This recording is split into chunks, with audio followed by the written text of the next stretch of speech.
আল্লাহ তাআলা বলেন হাদিসে কুদসিতে, ইয়া ইবনে আদম, হে আদম সন্তান, তাফাররাগ লিইবাদাতি আমলা সাদরাকা গিনান, তুমি সময় বের করে আমার ইবাদতে একটু মনোযোগ দাও, তাহলে আমি তোমার অন্তরটাকে একেবারে ধনী বানিয়ে দেব। একটা কথা বাংলায় আমরা বলি, এই কথার সঙ্গে মিলে, কি কথাটা জানেন? মনের ধনী বড় ধনী। এটা অনেক বাংলার প্রবাদ বাক্যের মতো আছে, মনের ধনী বড় ধনী।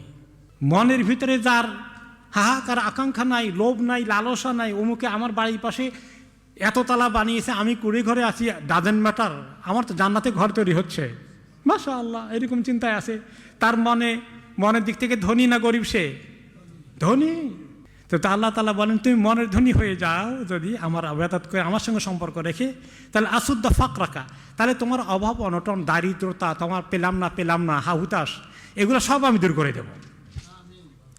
ওয়া ইল্লাম তাফআল মালা'তু সাদরাকা শুগলান ওয়ালাম আসুদ্দা ফাকরাক, আর যদি তুমি এরকম না করতে পারো, মনে রেখো আমি তোমার অন্তরের মধ্যে এত ব্যস্ততা ঢেলে দেব, এমন বিজনেস লাগাই দেব, তোমার শান্তি হবে না। ওয়ালাম আসুদ্দা ফাকরাকা, তোমার অভাব